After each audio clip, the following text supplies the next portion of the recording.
राष्ट्र सर्वप्रथम, राष्ट्र सर्वप्रथम, राष्ट्र सर्वप्रथम, राष्ट्र सर्वप्रथम। राष्ट्र सर्वप्रथम की बात कार्यक्रम में आप सभी राष्ट्रवासियों का हार्दिक स्वागत है। दिल्ली की मुख्यमंत्री रेखा गुप्ता ने पीतमपुरा के एग्यू ब्लॉक में वाटर एटीएम का उद्घाटन किया और नागरिकों को वाटर एटीएम कार्ड वितरित किए। मुख्यमंत्री ने इसे शुद्ध पेयजल उपलब्ध कराने की दिशा में बड़ा कदम बताया।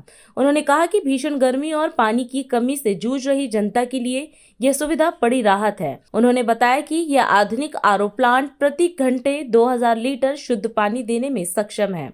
वहीं हर झुग्गी परिवार को कार्ड दिया जा रहा है, जिसके माध्यम से वे प्रतिदिन 20 लीटर पानी निःशुल्क ले सकेंगे। मुख्यमंत्री ने कहा कि पानी की समस्या वाले सभी क्षेत्रों तक यह सुविधा पहुंचाने के लिए सरकार लगातार काम करेगी। मुझे खुशी है कि दिल्ली की जनता को इस एक साल में, जब से भारतीय जनता पार्टी की सरकार दिल्ली में बनी है, लगातार रोजाना दिल्ली की जनता को किसी न किसी रूप में नया तोहफा रोजाना मिलता है। कभी पॉलिसी के रूप में, कभी काम के रूप में, कभी निर्माण के रूप में, कभी प्रशासनिक सुधार के रूप में। और आज एक नया कदम बढ़ाते हुए, जहां पूरा देश इस समय हीट वेव के दौर से गुजर रहा है, इतनी गर्मी बढ़ती जा रही है और पानी की कमी के कारण से लोग परेशान थे, हमने दिल्ली में एक नया प्रयोग करते हुए ये वाटर एटीएम का कंसेप्ट शुरू किया है, जो एक बड़ा आरओ प्लांट है, जिसकी कैपेसिटी जो है वो हर घंटे में 2000 लीटर पानी को ट्रीट करके देने की क्षमता रखती है। इस तरह का एक वाटर एटीएम कार्ड हम लोगों को, हर झुग्गी परिवार को दे रहे हैं। उस वाटर एटीएम के माध्यम से वो कार्ड इसमें लगा करके 20 लीटर पानी रोजाना अपने घर लेके जा सकते हैं, जो कि मीठा है, शुद्ध है, किसी भी बेहतर से बेहतर बड़ी बड़ी कंपनियों के आरओ से बेहतर काम करता है। तो आज दिल्ली में लाखों झुग्गी निवासी जो पानी से त्रस्त रहते हैं, पानी की सुविधा उनको नहीं मिल पा रही थी, पाइपलाइनें नहीं थी, जहाँ पर भी ऐसा एक ये आरओ प्लांट लगाने का काम हमने शुरू किया है। और इस आरओ प्लांट को आप देख रहे हैं कि ये किस तरीके से लोगों की जीवन की दशा और दिशा बदलने वाला है। साफ पानी, ट्रीटेड पानी, मीठा पानी लोगों को अब मिल पाएगा बिना किसी चार्ज के, 1 रुपया भी दिए हुए। ये एक बेहतरीन काम है जो हमने इंडियन ऑयल के CSR के सहयोग से फिलहाल किया है 8 जगह पर, परंतु इस काम को अब हम और अधिक बढ़ाते हुए हर एक ऐसा एरिया जहां अभी पानी की दिक्कत है, जहां पे पीने का पानी उपलब्ध नहीं है, कम है, मीठा पानी उन सब तक मिले, इसके लिए सरकार जो है वार फुटिंग पे काम करेगी और उसके दिल्ली की जनता को पीने का पानी मिले, अच्छा पानी मिले, इसके लिए सरकार प्रतिबद्ध है। बिल्कुल, हमने दिल्ली के स्कूलों के लिए हीट वेव प्लान के तहत गाइडलाइन जारी की है, जिसमें बच्चों को बहुत ध्यान रखते हुए हर स्कूल में पीने का ठंडा पानी उपलब्ध हो। हर स्कूल में एक हमने कोऑर्डिनेटर नियुक्त किया है जो पूरी की पूरी गाइडलाइन को लागू करेगा। हर स्कूल में हर घंटे एक अलार्म बजाया जाएगा, जिससे हर बच्चे को पानी दिया जाए, वो पानी पी सके, उसमें डिहाइड्रेशन ना हो। एक बड़ी सिस्टम, यानी एक के साथ एक बच्चे को जोड़ करके ऐसा कंपनी बनाई गई है कि हर बच्चा एक दूसरे का ध्यान रखे और उसको गर्मी, डिहाइड्रेशन इसकी समस्या से वो ग्रसित ना हो। हर स्कूल में बच्चों का ध्यान रखने के लिए मेडिकल सेंटर होंगे जो उनका ध्यान रखेंगे, और ऑफिसर जो नोडल एजेंसी बन करके इस पे काम करेगा, वो इंश्योर करेगा कि ये सारी की सारी गाइडलाइन जो है वो लागू होनी चाहिए। हम चाहते हैं कि ये गर्मी का मौसम, ये हीट वेव पूरी तरीके से सुरक्षित रूप में हमारी दिल्ली इससे बाहर निकले।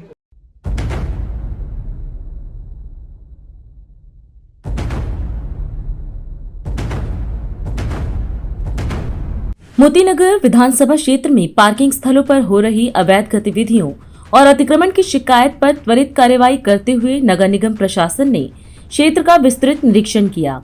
यह निरीक्षण सेंट्रल जिला DDC चेयरमैन व क्षेत्रीय विधायक हरीश खुराना की शिकायत के बाद DC दिलखुश मीना के नेतृत्व में किया गया। निरीक्षण के दौरान पार्किंग स्थलों पर हो रहे अवैध कब्जों और गतिविधियों का संज्ञान लेते हुए संबंधित अधिकारियों को तत्काल आवश्यक निर्देश जारी किए गए। इसके बाद अतिक्रमण हटाने की कार्यवाही शुरू की गई, जिसमें आदर्श पब्लिक स्कूल के पास लंबे समय से हुए अतिक्रमण को भी हटाया गया, जिसकी तस्वीर आप स्क्रीन पर देख सकते हैं। कार्यवाही से स्थानीय स्तर पर पार्किंग समस्या के समाधान की दिशा में ठोस शुरुआत हुई है। नगर निगम की इस कार्यवाही से क्षेत्रवासियों को राहत मिलने की उम्मीद जताई जा रही है। राष्ट्र सर्वप्रथम टीम को मिली जानकारी के अनुसार राजौरी गार्डन सर्कल के ट्रैफिक इंस्पेक्टर ने दिल्ली के ट्रैफिक कमिश्नर को पत्र लिखकर सदगुरु राम सिंह मार्ग को कमर्शियल एवं भारी वाहनों की एंट्री पर सुबह 8 से रात्रि 8 बजे तक प्रतिबंध के उद्देश्य से पत्र लिखा है। पत्र के अनुसार विधायक हरीश खुराना की शिकायत पर किए गए संयुक्त निरीक्षण में बेतरतीब वाहनों की पार्किंग, भारी मात्रा में रिक्शा, दुपहियों और गैर जिम्मेदाराना लोडिंग अनलोडिंग की मौजूदगी देखने को मिली, जिससे ट्रैफिक व्यवस्था, वाहन चालकों व आम जनजीवन पर गंभीर नकारात्मक असर होने की बात सामने आई। ऐसे में सदगुरु राम सिंह मार्ग पर भारी कमर्शियल वाहनों की एंट्री प्रतिबंधित कर ट्रैफिक सुधार के लिए कदम उठाए जाने की आवश्यकता जताई गई है। सूत्रों के अनुसार इस संबंध में प्रशासन द्वारा एक तकनीकी सर्वे करवाया जा सकता है, ताकि नए बदलाव के कारण एशिया की सबसे बड़ी टिम्बर मार्केट की वाणिज्यिक गतिविधियों पर नकारात्मक असर न पड़े। वहीं निगम द्वारा की गई कार्रवाई पर प्रतिक्रिया देते हुए विधायक हरीश खुराना ने डिप्टी कमिश्नर दिलखुश मीना तथा एमसीडी अधिकारियों का आभार व्यक्त किया और कहा कि यह कदम क्षेत्र को सुव्यवस्थित, स्वच्छ और सुरक्षित बनाने की दिशा में महत्वपूर्ण साबित होगा। नगर निगम अधिकारियों के अनुसार आगे भी ऐसे अतिक्रमणों के खिलाफ नियमित निगरानी और कार्यवाही जारी रखी जाएगी, ताकि सार्वजनिक सुविधाओं का उपयोग नागरिकों को सुचारू रूप से मिल सके। कीर्तिनगर के नवनियुक्त एसएचओ महावीर सिंह ने पुलिस स्टेशन कीर्तिनगर के थानाध्यक्ष के रूप में अपनी जिम्मेदारी संभाल ली है। इंडिया दर्पण हिंदी दैनिक के प्रधान संपादक एवं ऑल इंडिया एसएंडएम न्यूज़पेपर फेडरेशन के राष्ट्रीय उपाध्यक्ष ललित सुमन ने नवनियुक्त महावीर सिंह को उनकी नियुक्ति पर शुभकामना दी और आशा व्यक्त करते हुए कहा कि थाना अध्यक्ष महावीर सिंह के नेतृत्व में कीर्तिनगर थाना पुलिस पूर्व की भांति क्षेत्र की जनसेवा के लिए अपना समर्पण प्रस्तुत करती रहेगी। सनद रहे कि police commissioner IPS Satish Golcha ने 15 अप्रैल को बड़ी संख्या में विभिन्न थाना अध्यक्षों का स्थानांतरण दिल्ली की कानून व्यवस्था को सुदृढ़ करने के उद्देश्य से किया था। इसी कड़ी में 12 खंबा रोड थाना से थाना अध्यक्ष महावीर सिंह का स्थानांतरण कीर्तिनगर में किया गया था। एसएचओ महावीर सिंह के सामने पूर्ववर्ती एसएचओ संजीव ढोडी द्वारा कीर्तिनगर पुलिस को दिल्ली के सर्वश्रेष्ठ थानों की सूची में द्वितीय स्थान तक पहुंचाकर हासिल किए गए गौरव को बरकरार रखने के साथ साथ वीआईपी थाना क्षेत्र माने जाने वाले कीर्तिनगर क्षेत्र की सुरक्षा को और पुख्ता करने की भी जिम्मेदारी रहेगी। दिल्ली के पूर्व मुख्यमंत्री व राजस्थान के पूर्व राज्यपाल स्वर्गीय मदन लाल खुराना का गृह क्षेत्र रहने के साथ साथ एशिया की सबसे बड़ी टिम्बर मार्केट व विभिन्न औद्योगिक व रिहायशी इलाके यहाँ होने के कारण कीर्तिनगर को वीआईपी इलाके का दर्जा मिलता रहा है। संजीव ढोडी से पूर्व एसएचओ अनिल शर्मा के नेतृत्व में इस थाना को दिल्ली के सर्वश्रेष्ठ थाना होने का भी गौरव प्राप्त हो चुका है। एसएचओ संजीव ढोडी के समय इलाके के विभिन्न क्षेत्रों में कैमरे लगवाने और पुलिस एवं जनता के बीच सामंजस्य बढ़ाने का कार्य किया गया। इसी कड़ी को आगे बढ़ाते हुए यदि नवनियुक्त एसएचओ क्षेत्र के विभिन्न बैरिकेड व्यवस्था का एक बार पुनः निरीक्षण करें, रात्रि बीट कर्मियों को ड्यूटी समन्वित कर छोटे अपराधों पर लगाम लगा सके तो आम जनता को इससे बेहद लाभ पहुंच सकता है। खासकर सड़कों पर बेतरतीब वाहनों एवं रेहड़ी पटरी व अवैध व्यवसायिक वाहनों के कारण उत्पन्न हो रही गंभीर समस्याओं के निदान के संबंध में सकारात्मक कदम उठाए जाने की आवश्यकता है। विधायक मोतीनगर हरीश खुराना भी इस संबंध में लगातार प्रयासरत हैं और इसी कड़ी में डीसीपी ट्रैफिक के साथ उन्होंने क्षेत्र का भी दौरा किया था। वीआईपी क्षेत्र होने के नाते संगठित माफियाओं के निशाने पर यह क्षेत्र हमेशा से ही रहा है और सभी थाना अध्यक्षों ने इस समस्या को सुलझाने का अपने स्तर से प्रयास किया है। सही मायनों में कीर्तिनगर थाने के सामने चुनौती जमीनी व्यवस्था को समय के साथ नवीनीकृत करने की और दिल्ली का नंबर 1 थाना बनने की है। क्षेत्रवासियों को उम्मीद है कि एसएचओ महावीर सिंह के नेतृत्व में कीर्तिनगर थाना एक बार फिर यह उपलब्धि हासिल कर सकेगा। भारत सरकार ने नई दिल्ली स्थित राष्ट्रीय मीडिया केंद्र में पश्चिम एशिया के हालिया घटनाक्रमों पर अंतर मंत्रालयी संवाददाता सम्मेलन आयोजित किया। इस दौरान वरिष्ठ अधिकारियों ने ऊर्जा आपूर्ति व भारतीय नागरिकों की सुरक्षा से जुड़ी ताजा जानकारी साझा की। अधिकारियों ने बताया कि क्षेत्रीय हालात के कारण एलपीजी सप्लाई प्रभावित हुई है, लेकिन सरकार के प्रयासों से एलपीजी, पीएनजी, पेट्रोल और डीजल की आपूर्ति सुचारू रूप से जारी है। वहीं घरेलू एलपीजी सप्लाई पूरी तरह सामान्य है और किसी भी वितरक पर ड्राई आउट की कोई रिपोर्ट नहीं है। जैसा कि आप जानते हैं, वेस्ट एशिया क्राइसिस के चलते हमारा क्रूड, एलपीजी और नेचुरल गैस इंपोर्ट अफेक्ट हुआ है, परंतु भारत सरकार ने कई इफ़ेक्टिव स्टेप्स लिए हैं ताकि एलपीजी का पीएनजी, पेट्रोल और डीजल की सप्लाई सुचारू रूप से की जा सके और कंज्यूमर्स को कम से कम परेशानी का सामना करना पड़े। इसके चलते मैं आपको ये बताना चाहूँगी कि डोमेस्टिक एलपीजी की सप्लाई नॉर्मल है और किसी भी डिस्ट्रीब्यूटर पर कोई ड्राई आउट रिपोर्टेड नहीं है। लगभग 94% सिलेंडर्स की डिलीवरी ऑथेंटिकेशन कोड के द्वारा की जा रही है। कल 45 लाख के करीब बुकिंग हुई, जिसके सापेक्ष लगभग 51 लाख डोमेस्टिक एलपीजी सिलेंडर्स की डिलीवरी की गई है।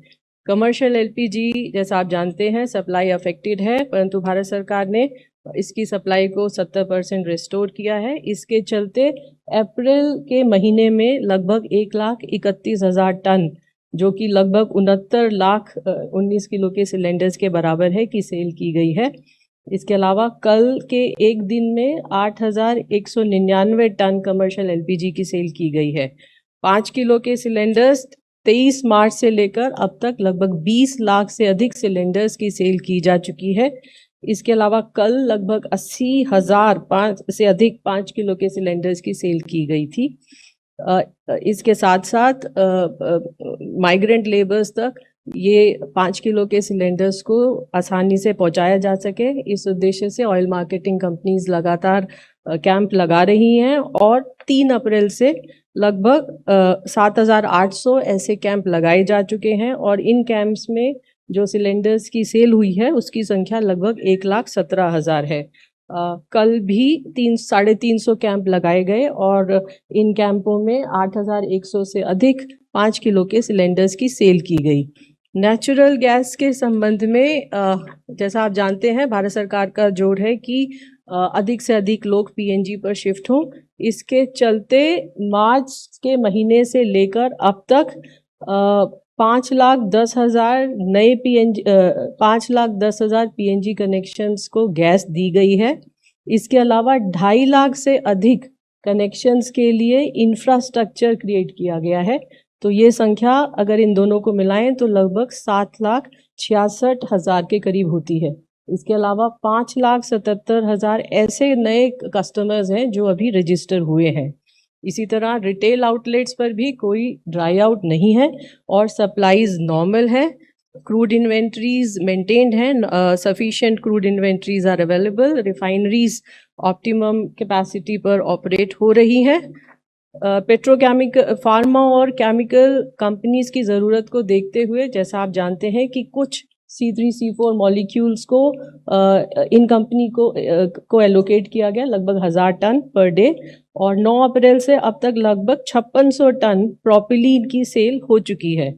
एनफोर्समेंट भी जारी है। कल लगभग 3,200 रेड हुई और जिसमें 285 सिलेंडर सीज किए गए।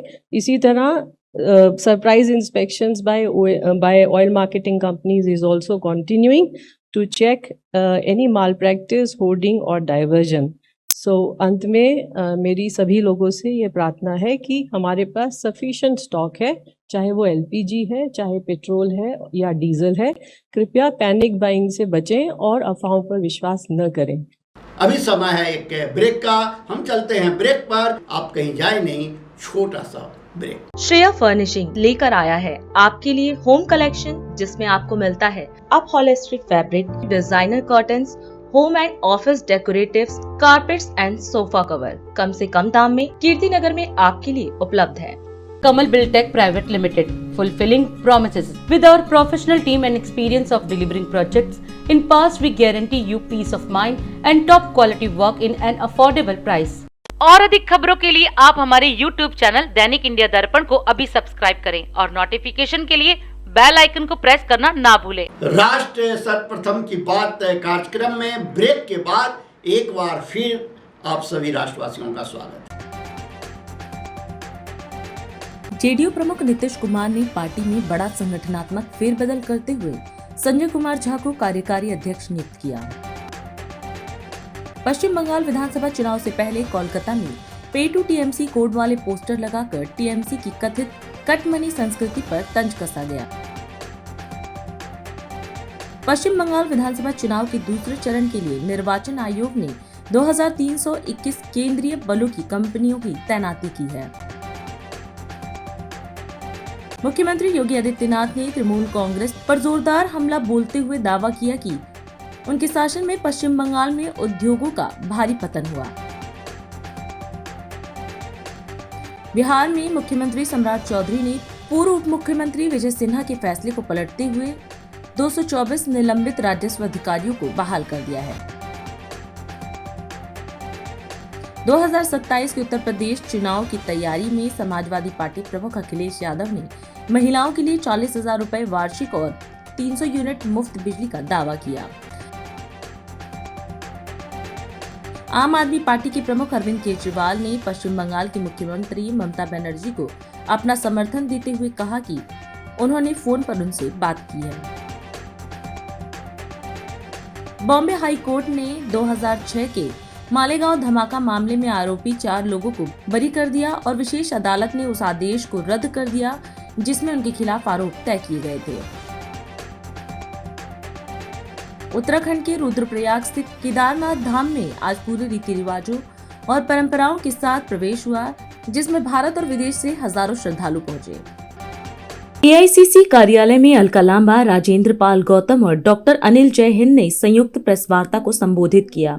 इस दौरान अलका लांबा ने बीजेपी पर तीखा हमला बोलते हुए कहा कि कांग्रेस महिला विरोधी नहीं बल्कि महिला सशक्तिकरण की पक्षधार रही है। उन्होंने बताया कि संसद के विशेष सत्र के दिन जंतर मंतर पर कांग्रेस कार्यकर्ताओं ने नारी शक्ति वंदन अधिनियम 2023 को तत्काल प्रभाव से लागू करने की मांग उठाई थी। लांबा ने कहा कि इस कानून के लागू होते ही 33% आरक्षण के तहत लगभग 180 महिलाएं सीधे सीधे संसद पहुंच सकती हैं। साथ ही उन्होंने SC, ST और OBC महिलाओं को भी आरक्षण में बिना देरी शामिल करने की मांग की। साथियों, आप जानते हैं कि देश भर में भाजपा तू डाल डाल मैं पात पात वो झूठ बोल रहे हैं और कांग्रेस पूरी ताकत के साथ उस झूठ का पीछा सच्चाई के साथ करते हुए इन्हें बेनकाब करने का काम कर रही है। आपने देखा गौतम जी, अनिल जयहिंद जी और मैं खुद जिस दिन विशेष सत्र का पहला दिन था, हम लोगों ने जंतर मंतर पर पहुंचकर महिला आरक्षण नारी शक्ति वंदन अधिनियम 2023 तुरंत प्रभाव से लागू करने की हमने मांग को उठाया। उसके लगातार हम लोगों ने दिल्ली में आंदोलन किए, महिला विरोधी भाजपा के हमने पुतले फूके और कल मैं राजस्थान की राजधानी जयपुर में थी। महिलाओं के मुंह पे एक ही नारा है, महिलाओं को न्याय दे न सके जो, महिलाओं को न्याय दे न सके जो, वो सरकार निकम्मी है। जो सरकार निकम्मी है वो सरकार बदलनी है।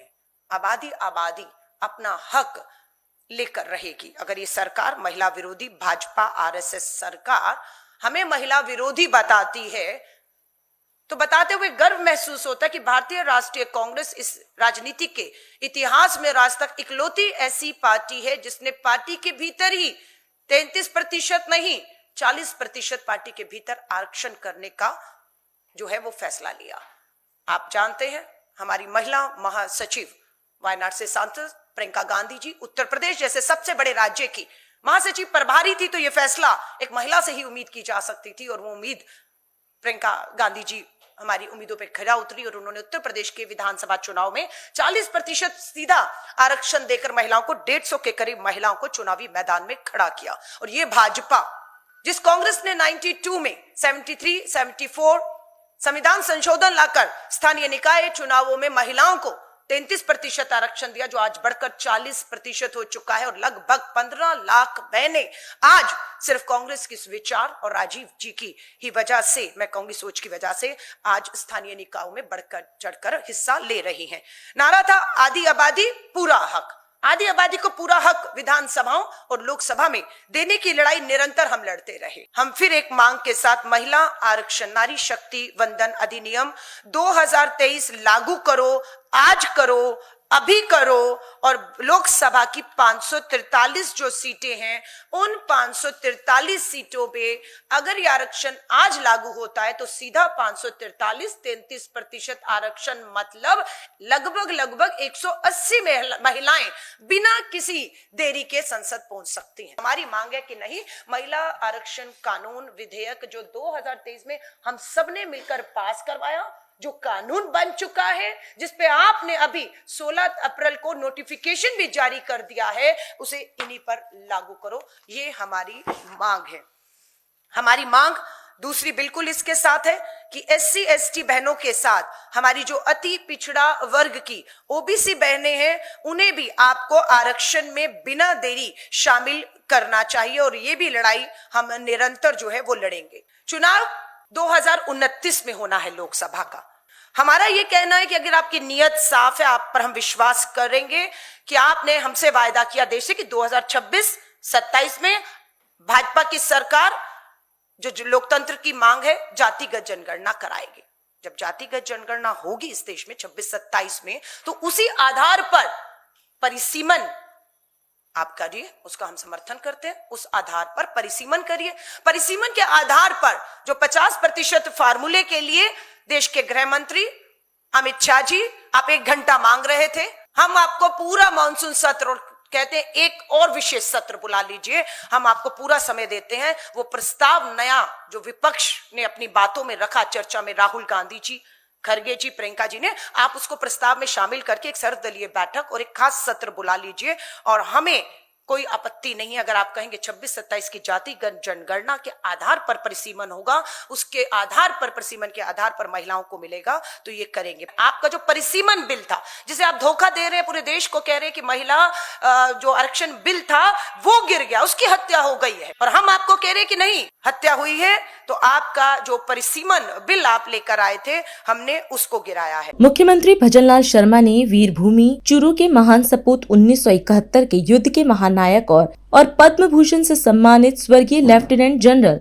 सगत सिंह राठौर की प्रतिमा का अनावरण किया। इस अवसर पर चूरू खेल स्टेडियम का नामकरण lieutenant general Sagat Singh stadium किया गया और शिलापट का भी अनावरण हुआ। वहीं जनसभा को संबोधित करते हुए मुख्यमंत्री ने जनरल सगत सिंह के साहस, शौर्य और युद्ध रणनीति पर प्रकाश डाला। उन्होंने कहा कि उनका जीवन और राष्ट्र सेवा की भावना युवाओं को सदैव प्रेरित करती रहेगी। मुख्यमंत्री ने इस अवसर पर जनरल सगत सिंह को श्रद्धापूर्वक नमन भी किया। मेरे सामने बैठे इस चूरू क्षेत्र के पूजा योग बुजुर्गों, नौजवान दोस्तों और मेरी माता बहनों, सबसे पहले तो मैं आप सभी का वंदन करता हूं, अभिनंदन करता हूं, आप सभी को मैं प्रणाम करता हूं। मित्रों, जब मेरे को शेखावाटी आना होता है तो निश्चित रूप से उस समय को मैं धन्य मानता हूं कि जब मैं इस धरती पर पैर रखता हूं तो मुझे लगता है कि यह उन वीरों की धरती है, यह उन रणमांगड़ों की धरती है। देश के इतिहास में कोई भी युद्ध उठा के देख लीजिए, मेरा शेखावाटी का लाल हमेशा आगे रहा है। यह वो धरती है, शेखावाटी की धरती, इसलिए मैं धरती को प्रणाम करता हूं, नमन करता हूं। मित्रों, आज ये इस वीर भूमि पर चूरू के सपूत लेफ्टिनेंट जनरल सगत सिंह जी को स्मरण करने के लिए हम एकत्रित हुए हैं, जिन्होंने मातृभूमि की रक्षा के लिए अपने प्राणों की बाजी लगा दी। अगर आप देखेंगे, क्योंकि पहले 47 से पहले बीकानेर रियासत में चूरू था, यहां जाकर के वो सेना में भर्ती हुए और उन्होंने जिस तरह से हर युद्ध में भाग लेते हुए सिर्फ मां भारती को अपने प्राणों के लिए उन्होंने नौछावर कर दिया, और हमेशा उनके मन में एक ही बात थी, एक ही कल्पना थी कि मेरी भारत मां से बड़ा कोई नहीं है, मेरे होते हुए दुश्मन किसी भी काम को नहीं कर सकता, यह उनके अंदर जज्बा था। आज अनावरण होने वाली प्रतिमा उस महान वीर की है जो स्वयं साहस की प्रतिमूर्ति थे। ऐसे वीर लेफ्टिनेंट जनरल सगत सिंह जी राठौर को मैं नमन करता हूं। भारत चीन युद्ध हो, बांग्लादेश मुक्त करने का संघर्ष हो, उन्होंने योगदान युवाओं को साहस और युद्ध कौशल के प्रेरणा दिया है। उन्होंने भारत सरकार द्वारा पद्म विभूषण एवं परम विशिष्ट सेवा पदक से सम्मानित लेफ्टिनेंट जनरल सगत सिंह जी के पराक्रम का दूसरे देशों में भी सम्मान व स्मरण किया जाता है। मेरे भाइयों, जो नौजवान 19 साल की आयु में सेना में भर्ती हो जाए और जीवन के अंत तक संघर्ष करे, वो मेरे शेखावाटी का लाल ही हो सकता है, वो चूरू का लाल ही हो सकता है। और ये हमारे युवाओं के लिए प्रेरणा भी है। उन्होंने इसके लिए 42 वर्ष की उम्र में पैराशूट से आवश्यक जंप लगाकर अपना पैराशूट बैच हासिल किया। कम उम्र में सेना के भर्ती में होने से उनके कॉलेज शिक्षा बाधित हुई, लेकिन 46 की उम्र में वे नेशनल डिफेंस कॉलेज से दीक्षांत हुए। लेफ्टिनेंट जनरल संगत सिंह जी ने भारत के पहले हेलीकॉप्टर सैन्य अभियान सहित कई सफल नवाचार किए। साथियों, लेफ्टिनेंट जनरल संगत सिंह जी की जन्मस्थली वीरभूमि चूरू ने देश को अनेक वीर और सैनिक दिए हैं। पूर्व उप मुख्यमंत्री और आम आदमी पार्टी के वरिष्ठ नेता मनीष सिसोदिया ने गुजरात नगर निगम चुनाव को लेकर प्रेस वार्ता को संबोधित किया। इस दौरान उन्होंने कहा कि वह पार्टी प्रत्याशियों का हौसला बढ़ाने और आपका विजन जनता के सामने रखने के लिए गुजरात पहुंचे हैं। सिसोदिया ने कहा कि पिछली बार सूरत की जनता ने 120 में से 27 सीटें देकर आप पर भरोसा जताया था। उन्होंने बीजेपी पर निशाना साधते हुए कहा कि राज्य में विकास के मोर्चे पर अपेक्षित काम नहीं हुआ है, जबकि आपके पार्षदों ने विपक्ष में रहते हुए स्कूलों और अस्पतालों में सुविधाएं बढ़ाने का काम किया। उन्होंने जनता से नगर निगम में पूर्ण बहुमत देने की अपील करते हुए शिक्षा, स्वास्थ्य, रोजगार और पानी पर टैक्स न लगने का वादा किया। आज मेरे लिए सौभाग्य है कि मैं आज गुजरात में हूँ और अगले 3 दिन गुजरात में नगर निगम चुनाव में आम आदमी पार्टी के जो कैंडिडेट्स, जो हमारे साथी कार्यकर्ता भारतीय जनता पार्टी के 30 साल पुराने करप्शन को, निकम्मेपन को, उन्होंने गुजरात के लिए कुछ नहीं किया, उसको उजागर करते हुए नगर निगम में हमारे जो साथी चुनाव लड़ रहे हैं उनका हौसला बढ़ाने के लिए, उनका साथ देने के लिए और जनता के सामने आम आदमी पार्टी का विज़न रखने के लिए, एक उम्मीद रखने के लिए मैं गुजरात में आया हूँ इस इरादे से। पिछली बार 5 साल पहले सूरत के लोगों ने 120 में से 27 सीटें देके भरोसा जताया था कि आम आदमी पार्टी के विज़न में, आम आदमी पार्टी की लीडरशिप में देश को आगे बढ़ाने के लिए, एक आम आदमी की ज़िंदगी को सहूलियत देने के लिए आम आदमी पार्टी ने जो काम दिल्ली में करके दिखाए उन पर भरोसा करते हुए सूरत के लोगों ने ही 27 सीटें दे दी थी 120 में से। ये हमारे लिए बहुत बड़ी उपलब्धि थी उस वक्त। और अच्छी बात यह है कि इस दौरान पिछले 5 साल में जहां भारतीय जनता पार्टी केवल और केवल आम आदमी पार्टी को गाली देने का काम करती रही, आम आदमी पार्टी को बुरा भला करने का काम करती रही, अपने करप्शन और अपने निकम्मेपन के अलावा उन्होंने सूरत के लिए भी, स्कूलों के लिए कुछ नहीं किया, अस्पतालों के लिए कुछ नहीं किया। जो मुद्दे सूरत के लोगों की ज़िंदगी से जुड़े हुए हैं, जो म्यूनिसिपल इश्यूज़ हैं, उनके लिए कुछ नहीं किया। लेकिन आम आदमी पार्टी के पार्षदों ने विपक्ष में रहते हुए भी वो करके दिखाया जिसके लिए आम आदमी पार्टी बनी है। विपक्ष में रहते हुए भी आम आदमी पार्टी के पार्षदों ने स्कूल बनवाए, अस्पतालों में बेड्स बढ़वाए। हम सरकार में नहीं थे, लेकिन विपक्ष में रहते हुए भी पार्षद कमिटेड रहे कि स्कूल की पॉलिटिक्स, अस्पताल की पॉलिटिक्स का काम जारी रखा जाएगा। आम आदमी के बच्चों को पढ़ाने के लिए भले ही सत्ता में नहीं मिले, तो हमारे पार्षदों ने वो काम किया। इस बार भी हम पूरे गुजरात में जहाँ जहाँ चुनाव हो रहे हैं, और लेकिन आज मैं सूरत में हूँ, तो सूरत में उसी विज़न के साथ, उसी भरोसे के साथ, उसी उम्मीद के साथ फिर से लोगों के बीच जा रहे हैं कि पिछली बार आपने हमें भरोसा करके 27 सीटें दी थी, इस बार पूर्ण बहुमत सूरत के नगर निगम में दें, ताकि हम उस विज़न पे काम कर सकें, उन ज़रूरतों पे काम कर सकें जो एक आम आदमी, सूरत का एक आम आदमी लोगों के अपनी सरकार से, अपने लीडर्स से, अपने म्युनिसिपल लीडरशिप से रखता है। और अधिक खबरों के लिए आप हमारे YouTube चैनल दैनिक इंडिया दर्पण को अभी सब्सक्राइब करें और नोटिफिकेशन के लिए बेल आइकन को प्रेस करना ना भूलें। आज हम इस कार्यक्रम में आपसे विदा लेते हैं। आप अन्य खबरों के लिए बने रहे। राष्ट्र सर्वप्रथम, वंदे मातरम, जाग उठा है भारत। राष्ट्र सर्वप्रथम, राष्ट्र सर्वप्रथम, राष्ट्र सर्वप्रथम, राष्ट्र सर्वप्रथम।